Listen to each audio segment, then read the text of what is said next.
Belediyemizin kurmuş olduğu küçükbaş ve büyükbaş hayvan pazarı hizmete açılıyor.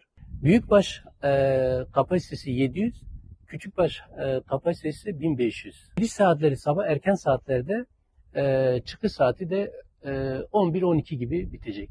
Her hafta salı günü tüm alıcılar ve satıcıları buraya bekliyoruz.